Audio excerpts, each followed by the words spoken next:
그 순간 현관문 잠금 장치가 돌아가는 소리가 들렸습니다. 쾅 하고 문이 열리더니 그들이 상상도 못했던 사람이 서 있었습니다.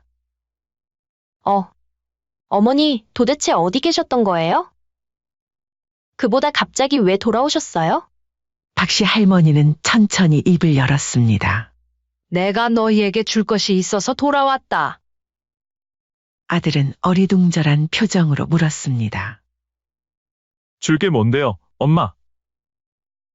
설마 너희가 나를 요양병원으로 몰아넣고 이 집을 차지하려 했다는 걸 모를 줄 알았니?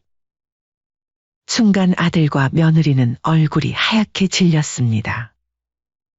어머니, 그게 아니고요.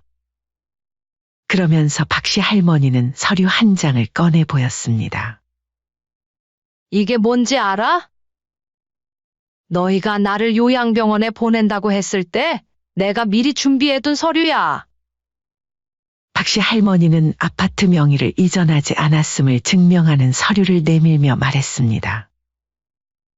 요양병원에 갈 생각은 처음부터 없었다. 이 모든 건 너희가 어떤 사람인지 확인하기 위해 내가 꾸민 일이었어. 엄마, 제발 한 번만.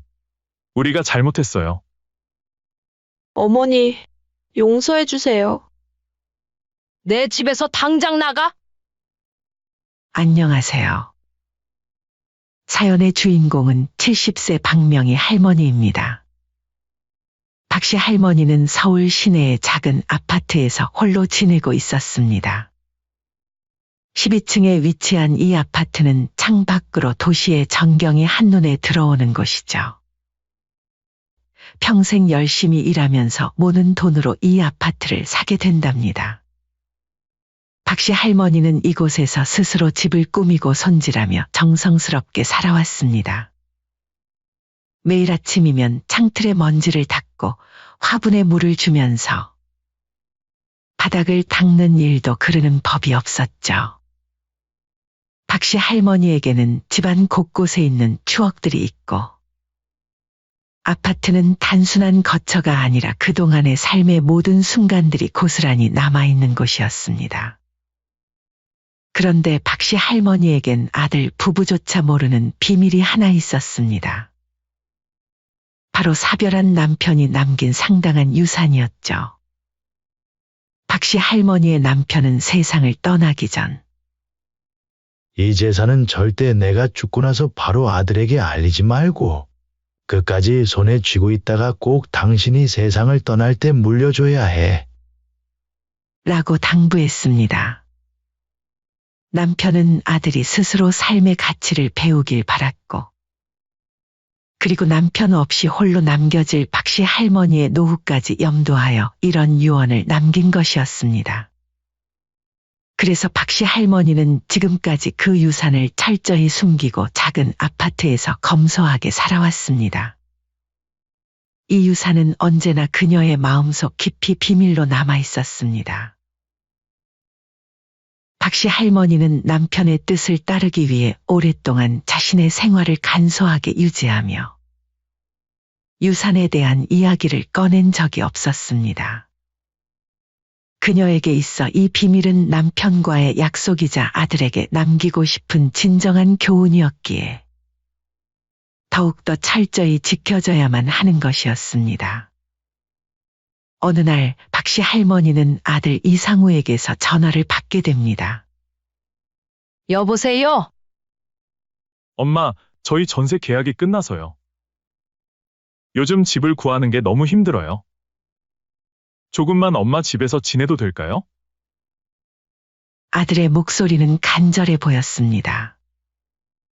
박씨 할머니의 주름진 손이 전화기를 꼭 쥐었다 놓았다 했어요. 결혼 후 아들과 멀리 떨어져 살았기 때문에 다시 함께 지내는 것이 부담스럽기도 했답니다. 사실 박씨 할머니는 혼자만의 생활에 익숙해져 있었고 조용하고 평온한 일상을 지키고 싶은 마음이 강했죠.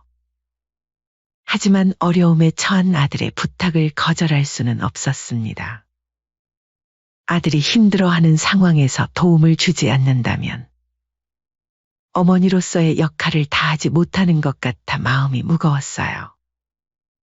결국 박씨 할머니는 그래, 그럼 잠깐 동안만 같이 지내자꾸나. 대신 빨리 새 집을 구하도록 하렴. 이라고 말하며 아들 부부를 맞이하기로 했답니다. 와, 감사해요, 엄마.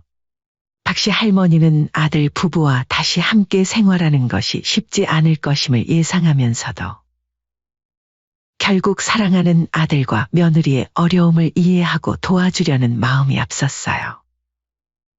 아들과 며느리는 몇 개의 짐을 챙겨 박씨 할머니의 아파트로 들어왔습니다. 아파트는 오래되었지만 박씨 할머니가 깔끔하게 유지해온 덕분에 정갈했고 아들과 며느리도 처음엔 어머니, 정말 감사해요. 저희가 빨리 집을 구해서 나갈게요. 라며 공손히 인사를 합니다. 박씨 할머니는 그래, 너희가 어려울 때 엄마가 도와줘야지. 하지만 빨리 집을 구하는 게 좋을 거야. 라고 덧붙이며 마음 한편에는 조심스러운 부탁을 담았습니다. 이에 물론이죠, 어머니. 최대한 빨리 해결할게요. 라고 아들은 말했습니다. 박씨 할머니는 오랜만에 가족이 모여 함께 지낼 수 있다는 생각에 마음이 뭉클해졌습니다. 적막했던 집안이 사람 사는 온기로 가득 차는 것만 같았죠. 아들 부부와의 합가 초반에는 분위기가 화기애애했습니다. 박씨 할머니는 함께 식사를 준비하고 가족이 한자리에 모여 저녁을 먹으며 오랜만에 이야기꽃을 피우는 순간을 경험하며 행복을 느꼈어요. 식탁에 앉은 세 사람의 모습은 마치 오래된 가족사진 속 풍경 같았습니다. 아들과 며느리 역시 처음에는 최대한 예의를 지키며 어머니, 저희가 집안일을 도울게요. 너무 부담 갖지 마세요. 라고 말하며 가사 일을 돕는 모습을 보였답니다. 박씨 할머니는 이런 순간들이 정말 오래간만이라서 행복했습니다. 평소에는 조용히 혼자 지내던 집이 이제는 가족의 웃음소리로 가득해졌고 그 온기가 참으로 따뜻하게 느껴졌습니다. 함께 저녁을 먹고 TV를 보면서 과거의 추억 이야기도 나누는 시간이 박씨 할머니에게 큰 위로가 되었습니다. 박씨 할머니는 저녁 식사 후 아들과 며느리에게 다들 도와주니 정말 든든하구나. 라고 말하며 그들의 협조적인 모습을 칭찬했습니다. 며느리는 웃으며 어머니, 저희야 당연히 해야죠. 집 문제를 도와주셔서 정말 감사해요. 언제든지 필요한 건 말씀만 하세요. 라고 답했습니다. 그 순간만큼은 박씨 할머니의 마음이 편안해졌습니다. 하지만 시간이 흐르면서 조금씩 변화가 일어나기 시작했습니다. 아들과 며느리는 박씨 할머니의 집에서 생활하는데 점차 익숙해졌고 처음에 공손한 태도는 점점 사라져갔습니다.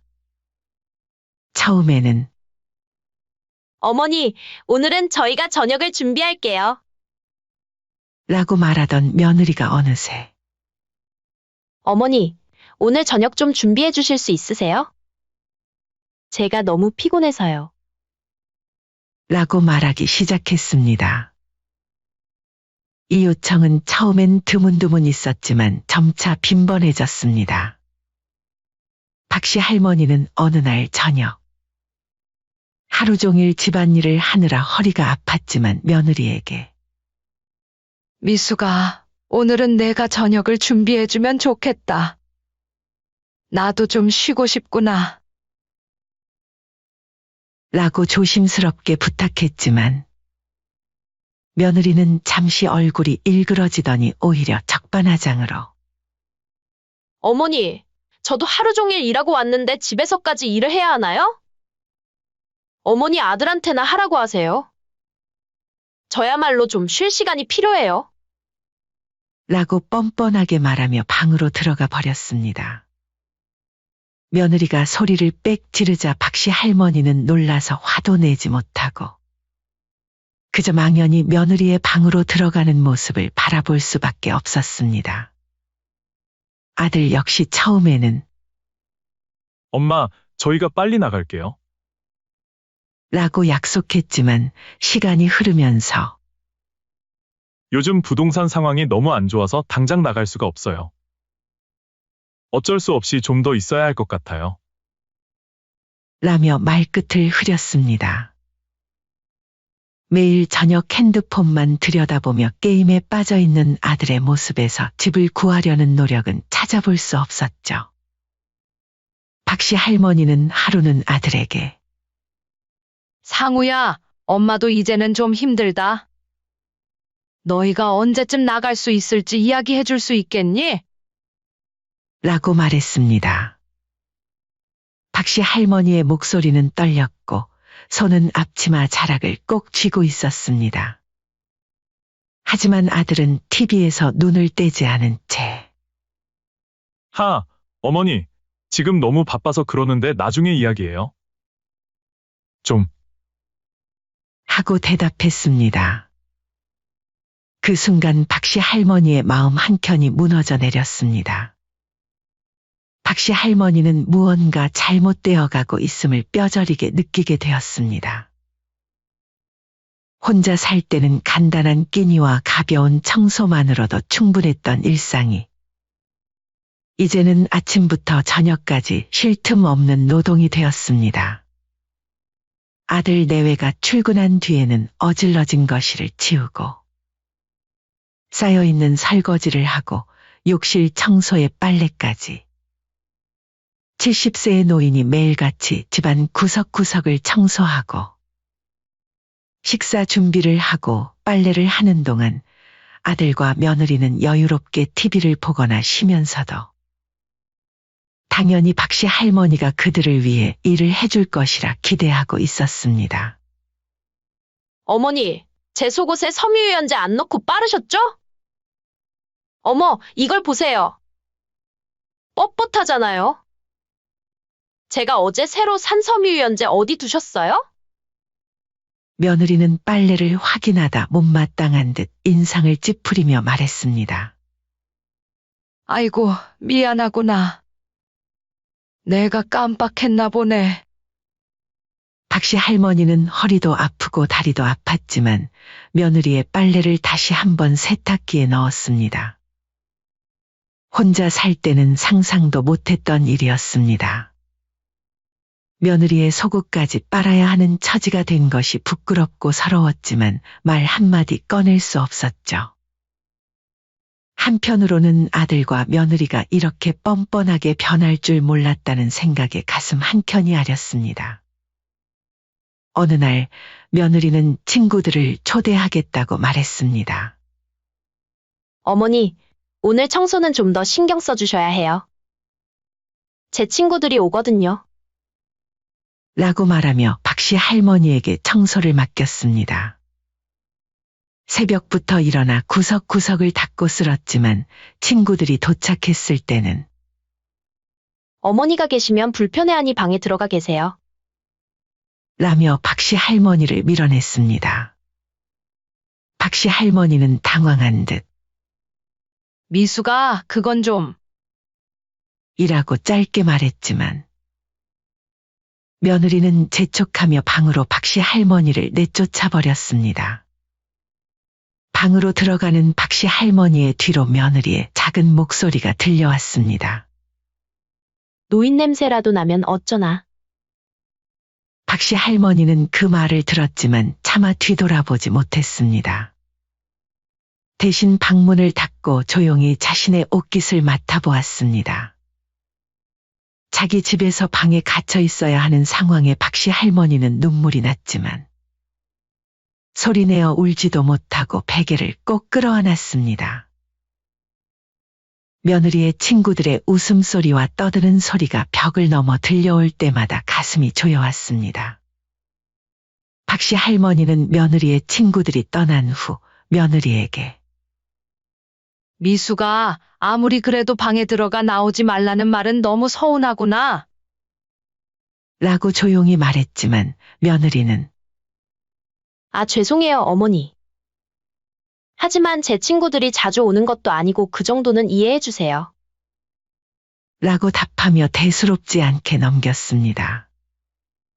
자신이 이 집의 주인인데 마치 주인이 바뀐 것처럼 행동하는 며느리에게 너무 화가 났지만 말을 삼켰습니다. 이뿐만 아니라 아들은 박씨 할머니가 오랫동안 아끼며 사용해온 물건들을 허락도 없이 버리기 시작했습니다. 엄마, 이건 너무 낡아서 이제 쓸모가 없잖아요. 새로 사면 더 좋을 거예요. 사실 이미 버렸어요. 라고 말하며 아들은 당당하게 이야기했습니다. 박씨 할머니는 깜짝 놀라며 뭐라고? 왜 말도 없이 버려? 오래된 물건들은 단순한 물건이 아니라 박씨 할머니와 남편과의 추억이 담긴 것들이었습니다. 남편과 함께 살면서 모았던 소중한 가구와 소품들이었기에 그것들이 버려지는 것을 본 박씨 할머니의 마음은 찢어지는 듯했습니다. 그날 밤 박씨 할머니는 몰래 아파트 밖으로 나가 쓰레기장에 버려진 물건들을 하나하나 찾아냈습니다. 어둠 속에서 떨리는 손으로 쓰레기 더미를 뒤지는 박씨 할머니의 모습은 처연하기 그지없었습니다. 박씨 할머니에게는 단순한 물건이 아닌 소중한 기억들이었습니다. 박씨 할머니는 그것들을 껴안고 집으로 돌아오며 눈물이 멈추지 않았습니다. 내게는 소중한 것들이었는데. 라고 혼잣말로 중얼거렸지만 아들과 며느리는 그런 박씨 할머니를 신경도 않는 것처럼 보였습니다. 하아, 너무 웃겨. 박씨 할머니가 들어오건 말건 TV나 보고 낄낄거리며 웃고 있었죠. 아들과 며느리의 행동은 점점 더 노골적으로 변해갔습니다. 이제는 박씨 할머니가 집에 있는 것 자체를 불편해하는 것처럼 보였습니다. 며느리는 박씨 할머니가 하는 일에 대해 더 이상 고마워하지 않았고 아들 역시 박씨 할머니의 존재를 점점 무시하는 듯한 태도를 보였습니다. 식사 시간에도 박씨 할머니를 부르지 않고 둘이서만 먹기 시작했고 대화할 때도 박씨 할머니가 끼어들면 불편한 기색을 역력히 드러냈습니다. 박씨 할머니는 이제 자신이 이 집에서 설 자리를 완전히 잃어버린 느낌을 받으며 자신의 존재가 아들과 며느리에게는 짐이 된 것만 같았습니다. 박씨 할머니는 아들 부부와 합가한 것을 땅을 치게 후회하지만 이미 늦어버렸습니다. 이제는 이 상황에서 어떻게 해야 벗어날 수 있을지 깊이 고민하게 되었습니다. 어느 날 박씨 할머니는 계단을 오르다가 다리에 심한 통증을 느껴 잠시 주저앉았습니다. 매일같이 쌓인 집안일에 지친 몸이 비명을 질렀던 겁니다. 그동안 꾹꾹 참아왔던 무릎 통증이 그날따라 유난히 심했습니다. 아이고, 어머니. 괜찮으세요? 이 모습을 본 아들은 놀라며 박씨 할머니를 부축해 집으로 모셨습니다. 그런데 아들의 눈빛에서 진심 어린 걱정보다는 다른 무언가가 반짝이는 것을 박씨 할머니는 놓치지 않았습니다. 이후 아들과 며느리는 이 사건을 빌미로 이런저런 건강 핑계를 대며 점점 더 박씨 할머니를 압박했습니다. 어머니, 건강이 안 좋아 보이시잖아요? 요즘 다리도 아프다고 하시고 요양병원에서 전문적인 치료를 받으시는 게 좋을 것 같아요. 아들은 매일 아침 식사 시간마다 저녁마다 이 말을 반복했습니다. 처음에는 박씨 할머니가 완강히 거부했습니다. 내 몸은 내가 잘 안다. 내가 어디 아플 정도로 나약하지 않다. 어머니, 그래도 난 멀쩡해. 요양원은 못 가.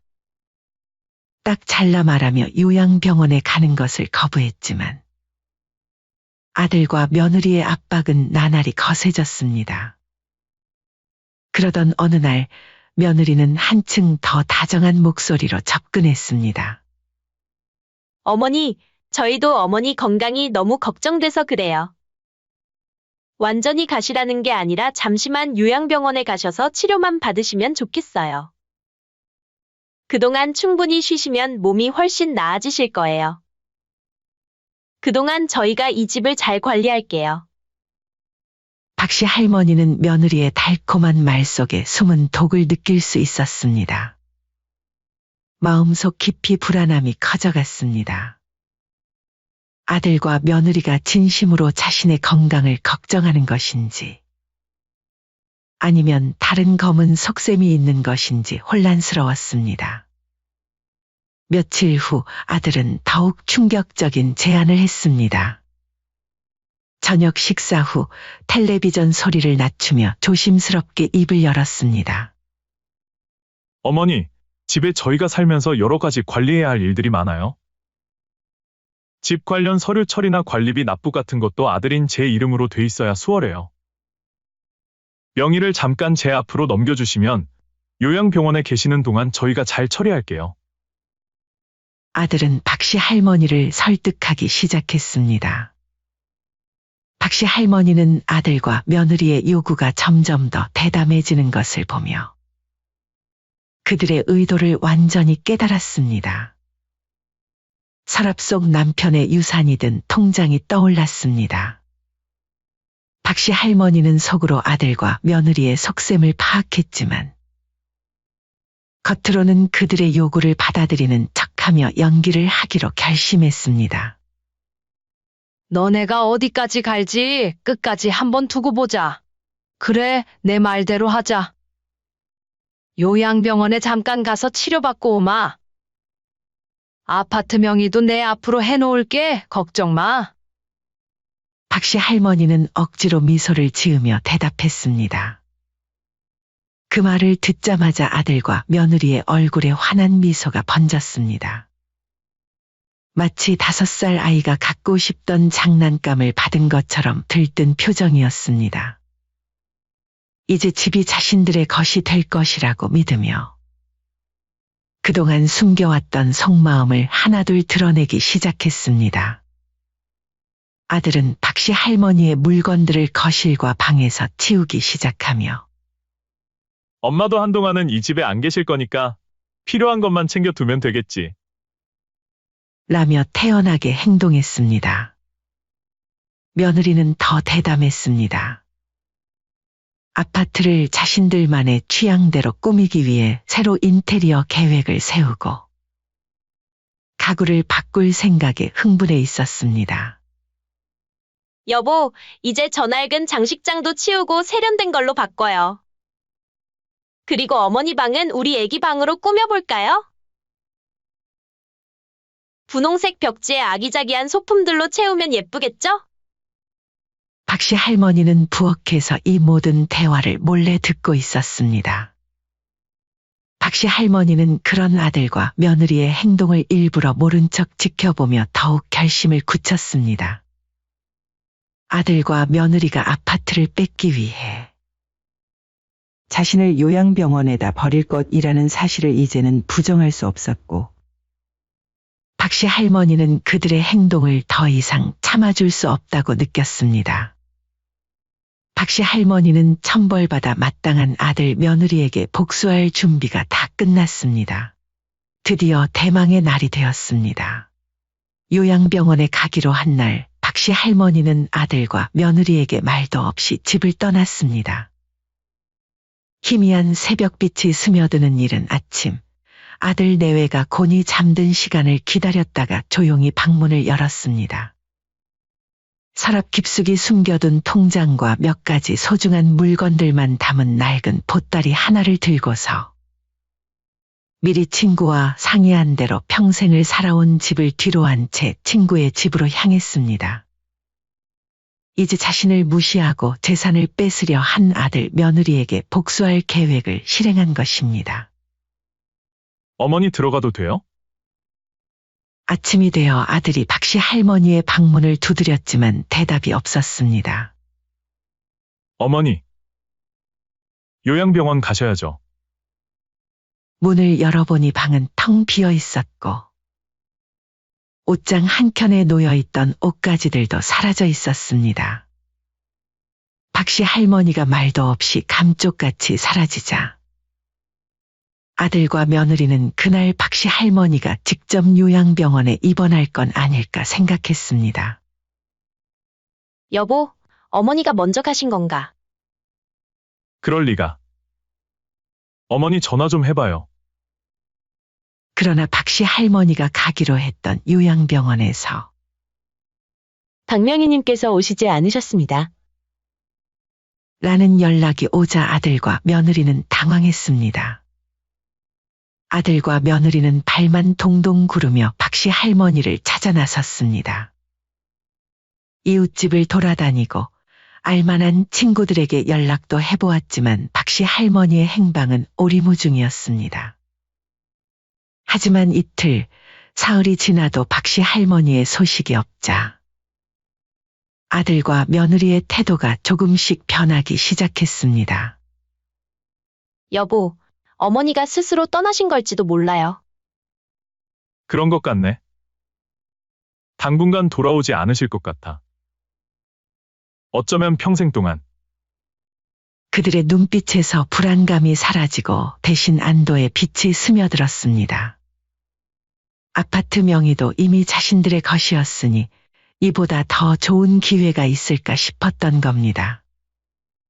마치 이 순간을 기다렸다는 듯 아들과 며느리는 박씨 할머니의 흔적을 지우고 집을 자신들의 것으로 만드는 계획을 세우기 시작했습니다. 그들의 얼굴에는 죄책감이라고는 찾아볼 수 없었고 오히려 새 집을 얻은 듯한 설렘만이 가득했습니다. 자신들에게 앞으로 어떤 처절한 벌이 내려질지 전혀 알지 못하고 말이죠. 며칠 후 아들과 며느리가 집에서 편히 지내고 있을 때 그 순간 현관문 잠금 장치가 돌아가는 소리가 들렸습니다. 쾅 하고 문이 열리더니 그들이 상상도 못했던 사람이 서 있었습니다. 박씨 할머니였습니다. 평소의 수수한 차림이 아닌 단정한 차림의 당당한 표정을 한 채로 말입니다. 아들과 며느리는 마치 얼음이라도 된 듯 굳어버렸습니다. 며느리는 헛웃음을 지으며 말했습니다. 어머니, 도대체 어디 계셨던 거예요? 그보다 갑자기 왜 돌아오셨어요? 박씨 할머니는 평소의 온화한 얼굴과는 다르게 차가운 표정으로 집안을 둘러보았습니다. 그동안 바뀐 가구들과 자신의 물건들이 사라진 것을 보며 예상은 했지만 마음이 찢어질 듯이 아팠습니다. 거실의 소파도 남편과 함께 사용하던 오래된 서랍장도 어디론가 사라져버렸습니다. 박씨 할머니는 천천히 입을 열었습니다. 아이고, 여기가 우리 집이 맞나? 못 알아보겠구나. 내가 너희에게 줄 것이 있어서 돌아왔다. 아들은 어리둥절한 표정으로 물었습니다. 줄 게 뭔데요, 엄마? 박씨 할머니는 침착하게 아들 부부를 마주보며 말했습니다. 너희가 나를 요양병원으로 몰아넣고 이 집을 차지하려 했다는 걸 설마 모를 줄 알았니? 난 그동안 너희가 나를 어떻게 대하는지 다 지켜보고만 있었단다. 순간 아들과 며느리는 얼굴이 하얗게 질렸습니다. 며느리는 서둘러 변명하려 했습니다. 어머니, 그게 아니고요. 저희는 어머니 건강을 정말 걱정해서. 그러나 박씨 할머니는 단호하게 손을 들어 며느리의 말을 막았습니다. 이제 너희가 무슨 말을 하든 상관없다. 난 이미 다 결정 내렸으니까. 그러면서 박씨 할머니는 서류 한 장을 꺼내 보였습니다. 이게 뭔지 알아? 너희가 나를 요양병원에 보낸다고 했을 때 내가 미리 준비해둔 서류야. 아들의 얼굴이 창백해졌습니다. 그게 무슨, 박씨 할머니는 아파트 명의를 이전하지 않았음을 증명하는 서류를 내밀며 말했습니다. 요양병원에 갈 생각은 처음부터 없었다. 이 모든 것은 너희가 어떤 사람인지 확인하기 위해 내가 꾸민 일이었다. 내 집을 뺏으려고 했던 너희들의 추한 모습 하나하나 다 봤다. 아들은 그제서야 불안에 떨며 입을 열었습니다. 엄마, 제발 한 번만. 우리가 잘못했어요. 앞으로는 정말 잘할게요. 어머니, 저희가 정말 큰 잘못을 했어요. 용서해 주세요. 그러나 박씨 할머니는 단호했습니다. 잘할 기회는 이미 충분히 줬어. 이제는 나도 너희에게서 벗어나야겠다. 박씨 할머니의 목소리에는 분노와 실망감이 가득했습니다. 이 집에서 당장 나가! 또한 박씨 할머니는 서류 가방에서 또 다른 통장을 꺼내며 숨겨놓았던 남편의 유산에 대해 이야기했습니다. 이것 봐라. 사실 너희 아버지가 남긴 유산이 있었단다. 하지만 너희 아버지는 그 유산을 바로 자식에게 주지 말고 끝까지 내가 가지고 있으라고 하셨지. 이제 와서 보니 너희 아버지가 왜 그런 판단을 했는지 알 것 같구나. 통장에 적힌 숫자를 본 아들 부부의 눈이 휘둥그레졌습니다. 아니, 유산이라니 그게 무슨 소리예요, 어머니? 너희 같은 파렴치한 놈들에게 물려줄 돈은 10원 한 장도 없어. 전부 기부할 거다. 박씨 할머니의 목소리가 집안에 울려 퍼졌습니다. 며느리는 눈물을 흘리며 매달렸습니다. 어머니, 잘못했어요. 한 번만 더 기회를 주세요. 저희가 진짜로 뉘우치고 있어요. 정말 잘할게요. 며느리는 두 손을 모아 애원하듯 바라보며 흐느꼈습니다. 아들은 그 모습을 지켜보며 다급하게 말을 덧붙였습니다. 엄마, 저희가 이렇게 뉘우치고 있어요. 용서해 주시면 어머니 가실 때까지 편안히 모시고 살게요. 그러나 박씨 할머니는 차갑게 고개를 저으며 말했습니다. 너희는 나의 믿음을 배신했어. 난 너희를 다시는 믿을 수 없다. 그때 밖에서 발소리가 들렸습니다. 박씨 할머니는 이미 모든 것을 준비해 두었던 것입니다. 현관문이 열리고 중년의 변호사가 서류 가방을 들고 들어왔습니다. 박명희 여사님의 예상이 정확히 들어맞았네요. 변호사는 차분하게 아들 부부에게 경고했습니다. 이 집은 박명희 님의 소유이며 법적으로도 명백합니다. 지금 당장 이 집에서 나가 주시기 바랍니다. 만약 거부하시면 경찰을 부를 수밖에 없습니다. 아들은 끝까지 박씨 할머니에게 매달리며 애원했지만 박씨 할머니는 냉정하게 돌아섰습니다. 짐을 최대한 빨리 빼줬으면 좋겠구나.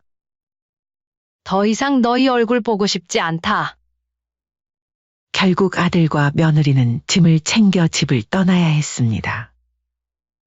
그들이 떠난 후 박씨 할머니는 집안을 둘러보며 깊은 한숨을 쉬었습니다. 그동안 쌓였던 고통과 서러움이 한꺼번에 밀려왔지만 박씨 할머니는 이를 악물고 다시 평온한 삶을 되찾기로 결심했습니다. 박씨 할머니는 남편이 남긴 유산이 담긴 통장을 바라보았습니다. 잠시 생각에 잠기더니 자신이 최소한으로 살 수 있는 돈만 남기고 나머지는 모두 기부하기로 결심했습니다. 내가 가진 것을 이기적인 자식들에게 물려주는 것보다 필요한 사람들에게 나눠주는 것이 훨씬 더 의미 있는 일이라고 생각했습니다. 기부 단체를 찾아간 박씨 할머니의 앞에는 커다란 기부 서류가 놓여 있었습니다. 마지막으로 서명을 하기만 하면 모든 것이 완료될 상황이었습니다. 하지만 그 순간 박씨 할머니의 마음속에서 고민이 밀려왔습니다. 펜을 든 손이 잠시 멈칫했습니다. 좋은 뜻으로 하는 거라 후회는 없지만 그래도 내 자식이고 며느리인데. 그녀는 깊은 고민에 빠졌습니다. 그런 박씨 할머니의 고민을 아는지 모르는지 아들과 며느리는 할머니의 새집을 찾아오기 시작했습니다. 그들은 매번 집 앞에서 박씨 할머니를 기다리며 용서를 구했습니다. 엄마, 정말 잘못했어요. 제발 한 번만 더 기회를 주세요. 전 재산을 기부하지 마세요. 엄마를 평생 모시겠다고 맹세할게요. 라고 울면서 간절히 빌었습니다. 박씨 할머니는 창문 너머로 그들의 모습을 바라보며 고민에 빠졌습니다. 자식들이 진심으로 뉘우치고 있는 것 같아 보였지만 그동안 자신을 배신하고 이용하려 했던 기억이 너무나도 생생하게 떠올랐습니다. 마음 한편에서는 자식들에게 기회를 줘야 하지 않나 하는 생각이 들었지만 또 다른 한편에서는 그들이 정말 달라질 수 있을지 의문이 들었습니다. 할머니의 손은 서류 위에서 잠시 멈추었고 깊은 한숨을 쉬었습니다. 이제 와서 보니 나도 유산이 없다고 거짓말을 한 거지. 그 애들이 나를 속였듯이 나도 애들은 속인 거라 마음이 편하진 않네. 여러분들은 어떻게 생각하시나요? 아무리 그래도 피는 물보다 진한데 제가 자식을 용서하고 기회를 한 번 더 주는 게 좋을까요? 아니면 이대로 기부를 하는 게 맞을까요? 사연은 여기까지였습니다. 사연의 주인공 박명희님은 자신에게 남겨진 유산을 자신을 요양병원에 내쫓으려고 한 아들과 며느리에게 남겨주어야 할지 고민이 되어 어렵게 사연을 보내게 되었다고 합니다. 여러분들의 의견을 댓글로 알려주신다면 사연의 주인공에게 큰 힘과 도움이 될 것 같습니다. 또한 사연자분께 깊은 응원과 격려도 부탁드립니다. 시청해 주셔서 감사합니다.